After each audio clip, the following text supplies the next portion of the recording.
Olá pessoal, dando continuidade, hoje nós vamos falar sobre doença inflamatória pélvica, que é uma inflamação, infecção do trato genital feminino superior. Acomete útero, trompas, ovários, ligamentos da cavidade pélvica, todo o trato genital feminino superior. Epidemiologicamente falando, ela é mais comum nas mulheres jovens, sexualmente ativas. Fazendo uma breve revisão da anatomia pélvica, observa-se o ligamento útero-sacro, apontado aqui na seta, útero-sacro. O ligamento redondo, que é anterior, passa pelo canal inguinal, e os demais ligamentos para-uterinos, como por exemplo o ligamento largo, a mesosalpinge, o mesovário, que são reflexões peritoneais do peritônio parietal posterior na cavidade pélvica. Este espaço aqui, apontado pela seta, é o fundo de saco de Douglas, o reto uterino, certo? Em condições normais não tem líquido, em condições patológicas observa-se quantidade de líquido considerada. Dando uma resumida nos segmentos tubários, ela se divide em intramural, proximalmente, istmica, ampular, infundibular e fímbrias, sendo que a gravidez ectópica mais comum é tubária e na região ampular. O ligamento suspensório, que é esse ligamento apontado pela seta, o ligamento suspensório, ele passa junto com os vasos arteriais e venosos das gônadas, fazendo com que o ovário fique conectado na parede pélvica. E é importante saber a drenagem venosa dos ovários, que é a esquerda, drena para a veia renal esquerda, e a direita drena para a veia cava inferior. Já a irrigação arterial, as artérias gonadais, no caso na mulher as ovarianas, saem direto da aorta abdominal, logo após a saída das artérias renais, certo? Esse exame é um exame de tomografia computadorizada, corte axial da cavidade pélvica. Nas setas maiores, brancas, mostra o ligamento útero-sacro, fino, em condições normais, à esquerda do vídeo. Já em condições patológicas de doença inflamatória pélvica, revela-se um ligamento útero-sacro espessado, como se vê na imagem ao lado. Anteriormente, a seta curta, branca curta, aponta os ligamentos redondos anteriores, que vão passar pelo canal inguinal e se ligar nos lábios maiores. O asterisco é a gordura pré-vesical, normal, em condições normais, não tem nenhuma densificação ou borramento.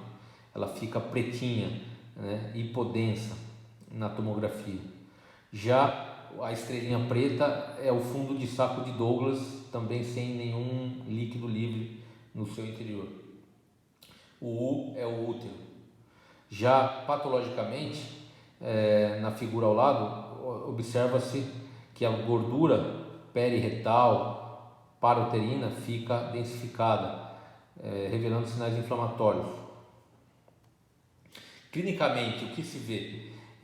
Uma dor pélvica aguda, com uma sensibilidade ao exame especular, ao toque vaginal, associada a corrimento vaginal, febre, dispareunia, que é dor durante as relações sexuais, e laboratorialmente leucocitose, um aumento dos leucócitos no sangue. Eu vou falar também mais para frente sobre a síndrome de Fitzhugh-Curtis, que é uma complicação potencialmente grave da doença inflamatória pélvica, evoluindo com um quadro de perihepatite, líquido livre na cavidade abdominal e uma síndrome um pouco mais grave.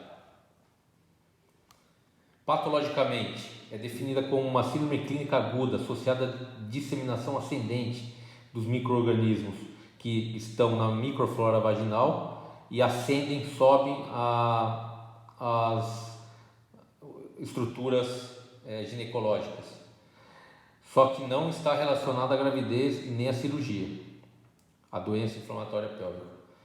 Geralmente, acomete o endométrio, levando a uma endometrite, e depois pode acometer também as tubas uterinas, levando a uma salpingite e até aos ovários com ooforites e, em casos mais graves, a abscessos tubovarianos.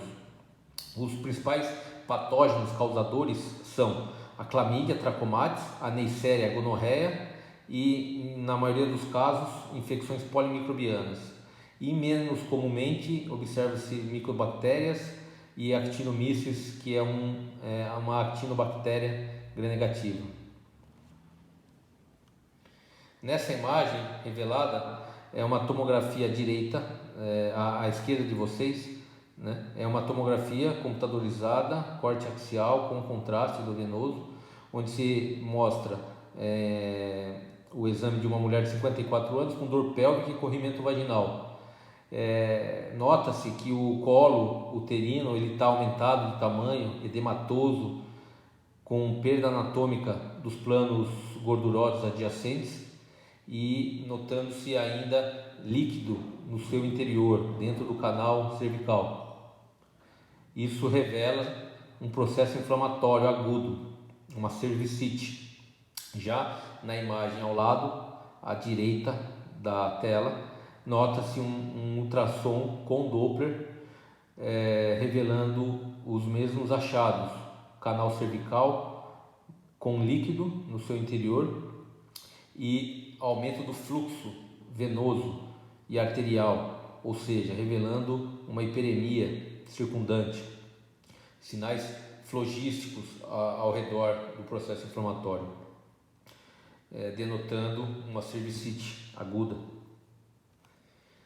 Essa imagem de microscopia eletrônica mostra a aparência de algodão fofo decorrente de infecção bacteriana, actinobactérias, né, do tipo Actinomyces, um achado compatível também com cervicite aguda. Já os principais fatores de risco envolvidos na doença são muito parecidos com as vulvaginites, ou seja, ter tido uma doença inflamatória pélvica anterior, a idade, mulheres jovens com vida sexual ativa, também apresentando risco aquelas que têm múltiplos parceiros e fazem relações sexuais sem preservativos. Além do que, o parceiro infiel também é meio de contágio, associado a outras DSTs, ao hábito de fazer ducha vaginal, porque descontrolam a microflora vaginal, propiciando uma maior infecção da vulva, da vagina e ascendente. E também ter colocado DIU recentemente. Essa imagem é um raio-x contrastado, histerosalpingografia, que foi feito para avaliar as complicações de uma DIP, como por exemplo a infertilidade. Então nota-se que o meio de contraste iodado não evoluiu de forma satisfatória à direita, na trompa direita. Já à esquerda, observa-se que o meio de contraste iodado passou sem nenhum problema, livremente, chegando até a cavidade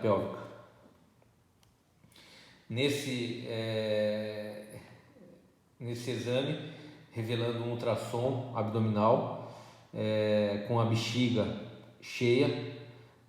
Nota-se que não há nenhuma alteração vesical, contudo, nota-se uma imagem nos anexos esquerdos do exame que, dentro do contexto clínico, pode inferir uma doença inflamatória pélvica. A ecogenicidade das partes moles uterinas, ovarianas, ela é maior do que a ecogenicidade da urina dentro da bexiga. Aqui nota-se um líquido anecoico, anecogênico. Já os órgãos, as estruturas pélvicas são ecogênicas, têm uma maior ecogenicidade ao ultrassom. O aspecto típico de uma salpingite é esse: uma dilatação, uma tortuosidade na topografia tubária, com espessamento parietal acima de 5 milímetros, apresentando ecos internos e o famoso sinal da roda dentada, né? Esse é o aspecto ultrassonográfico observado nos processos inflamatórios das tubas uterinas. Já quando nota-se um aumento do volume uterino, levando até uma indistinção dos seus contornos, espessamento do endométrio com um líquido no interior da cavidade, e um aumento da ecogenicidade da musculatura miometrial, isto pode inferir, baseado na clínica da paciente, no laboratório e na imagem, uma endometrite, que é parte do complexo de doença inflamatória pélvica. Nesta imagem de tomografia computadorizada corte coronal, observa-se um útero aumentado, de tamanho, com canal endometrial distendido por líquido e focos gasosos de permeio, revelando nitidamente um processo inflamatório endometrial, uma endometrite vista ao exame de tomografia computadorizada com contraste. Já nessa lâmina de patologia corada com HE, hematoxilina eosina, revela-se múltiplos neutrófilos polimorfonucleares em meio ao estroma normal do endométrio. Isto é histopatologicamente compatível com endometrite aguda. Já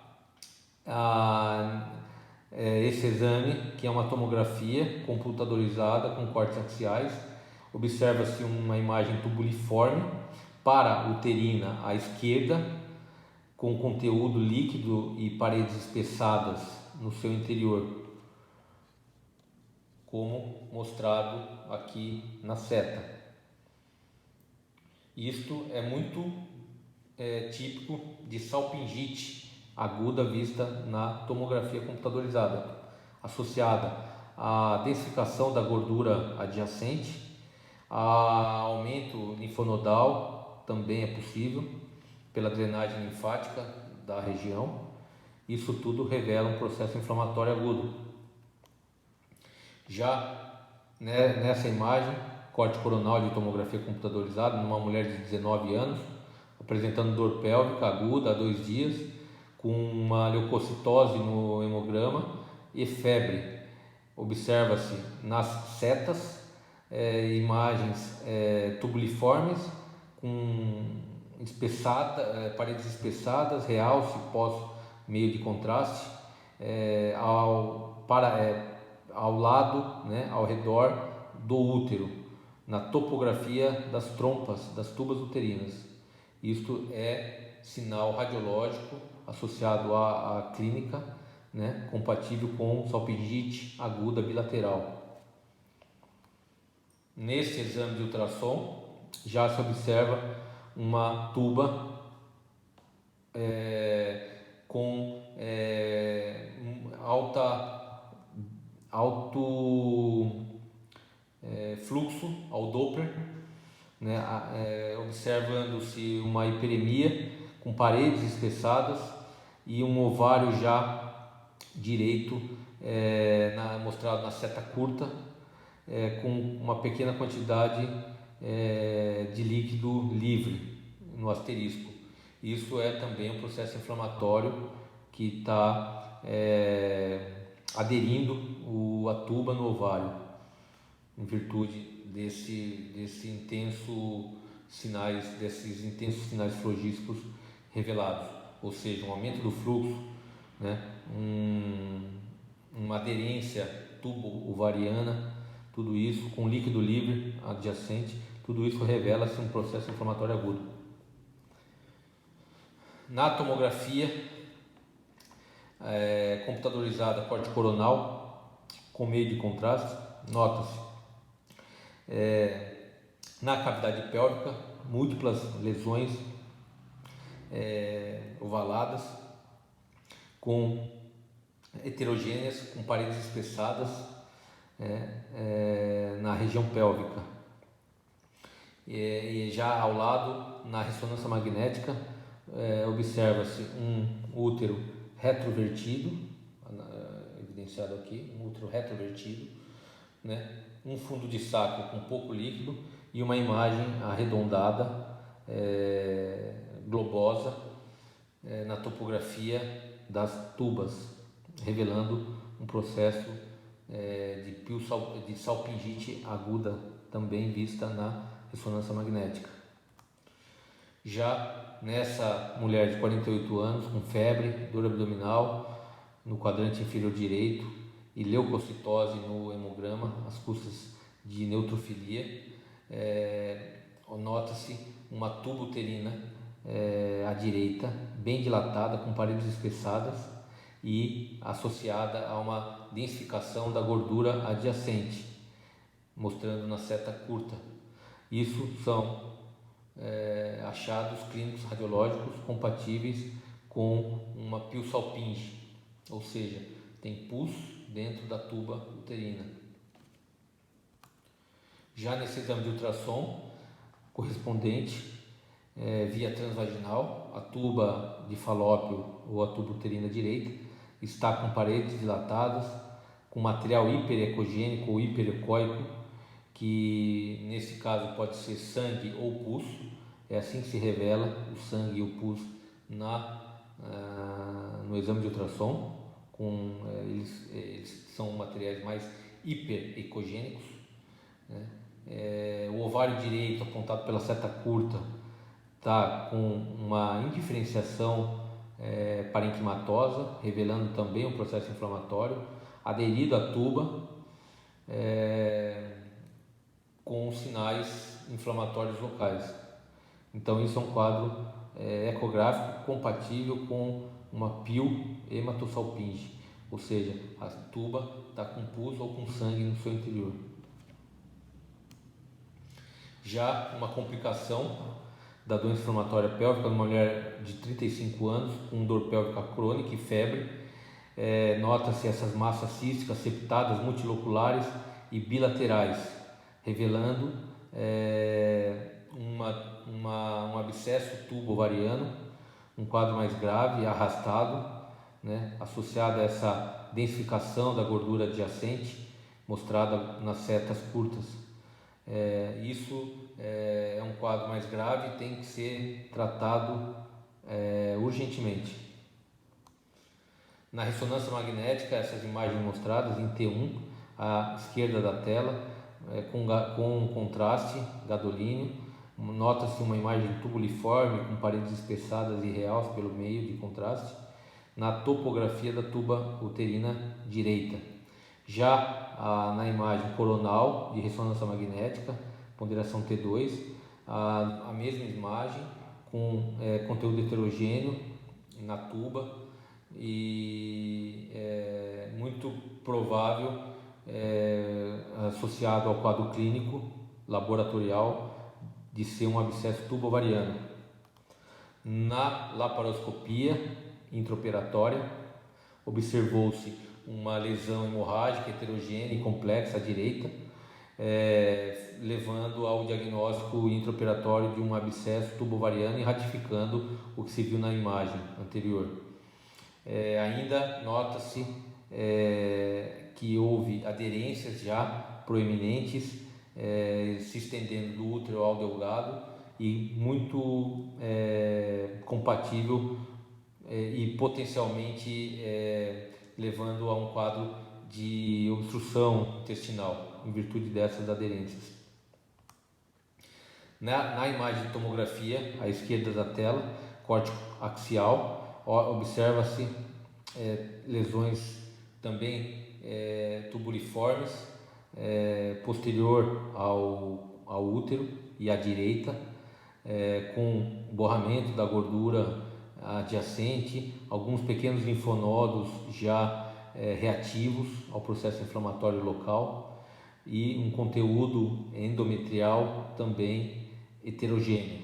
Ao lado, na ressonância magnética, ponderação T2, corte axial, nota-se o aspecto de uma lesão também globosa, heterogênea, na topografia da tuba uterina direita, revelando um processo inflamatório tubário. Radiologicamente, eu gostaria que vocês levassem para casa os principais sinais vistos nos exames de imagem, que são espessamento dos ligamentos útero-sacros, líquido livre em fundo de saco de Douglas, a densificação da gordura pélvica adjacente ao processo inflamatório, espessamento parietal da tuba acima de 5 mm, a parede fica espessada, e as linfonodopatias reacionais, principalmente nas cadeias paraórticas e paracavais, que são em virtude da drenagem dos vasos linfáticos junto com as veias gonadais.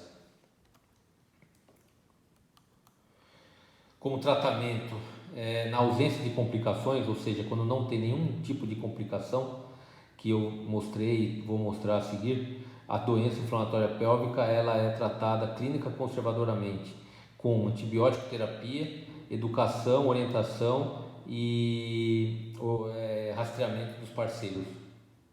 Como as principais complicações são o abscesso tubovariano já visto, a pio-salpinge que nós vimos, a infertilidade revelada naquele exame de histerosalpingografia e a peritonite também, quando se rompe um abscesso tubovariano, pode dar um processo inflamatório na cavidade e até atingir o peritônio. Além do que pode ocorrer também uma trombose venosa ovariana, que nós vamos ver a seguir, e a formação de aderências peritoneais, juntamente com a síndrome de Fitzhugh-Curtis.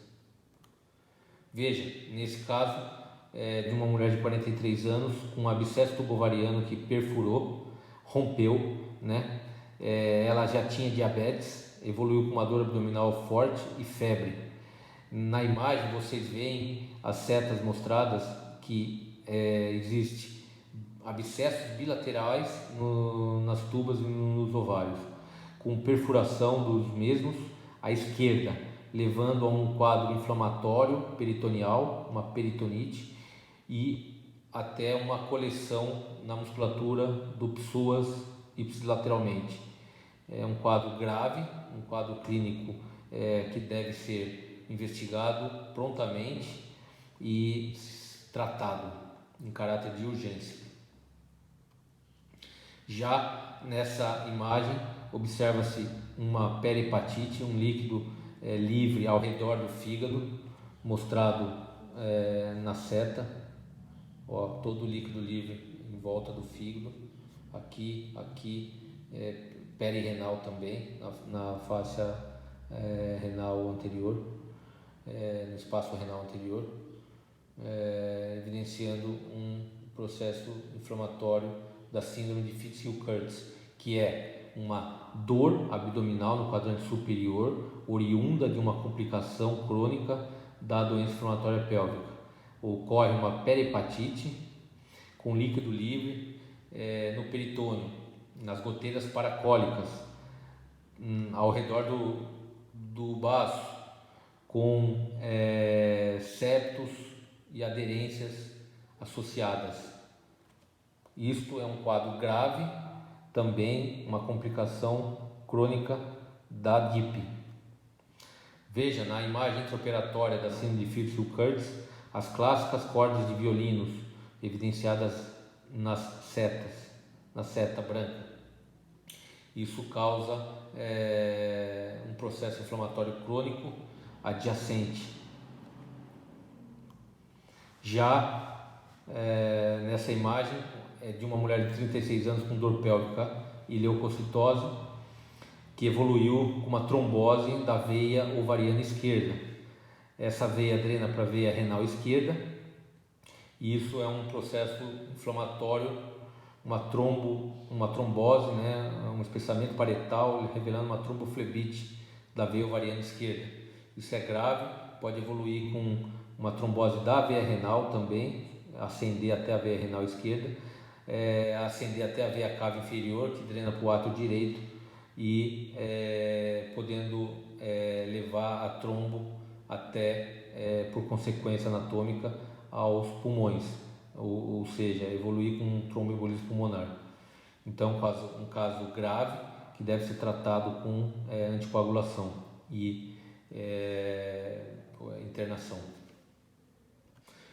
E, para terminar, nota-se uma piometra, ou seja, pus na cavidade endometrial em uma senhora de 62 anos com uma dor abdominal e um histórico pessoal de DSTs de repetição, que evoluiu atualmente com um corrimento vaginal purulento. Na imagem de tomografia axial, revela o que? Um canal endometrial dilatado com líquido no seu interior, mostrado pela seta maior branca, e ao lado, à direita, mostrado pela seta preta, um abscesso uterino, revelando nível líquido aéreo, ou seja, hidroaéreo, ar em cima, líquido embaixo, compatível com abscesso uterino. As paredes do órgão estão adelgaçadas, afinadas,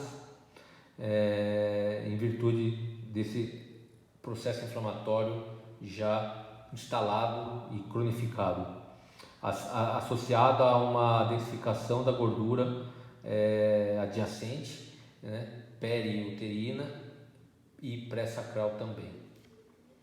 Isso é um caso grave, a pessoa deve ser internada e receber antibioterapia endovenosa e procedimento cirúrgico a critério do ginecologista obstetra. E, finalizando, o principal diferencial, como eu havia falado, é a endometriose. Então, no quadro apresentado da endometriose, clinicamente é diferente da DIP, uma vez que a mulher não vai ter febre, não vai ter leucocitose, né? Apesar que ela apresenta alguns sintomas parecidos, como por exemplo uma dor pélvica, principalmente ao redor da menstruação, associada a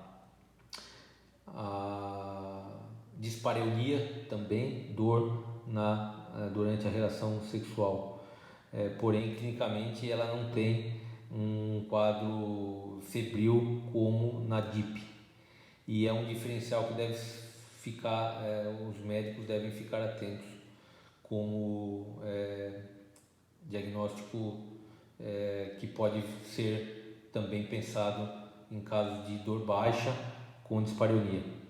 Na imagem revela-se os focos de endometriose com espessamento do ligamento também, útero-sacro, e uma densificação também da gordura, né, pelo processo de aderência da endometriose junto aos outros órgãos. Então é isso, eu termino aqui, espero que tenha ajudado e um abraço e até mais.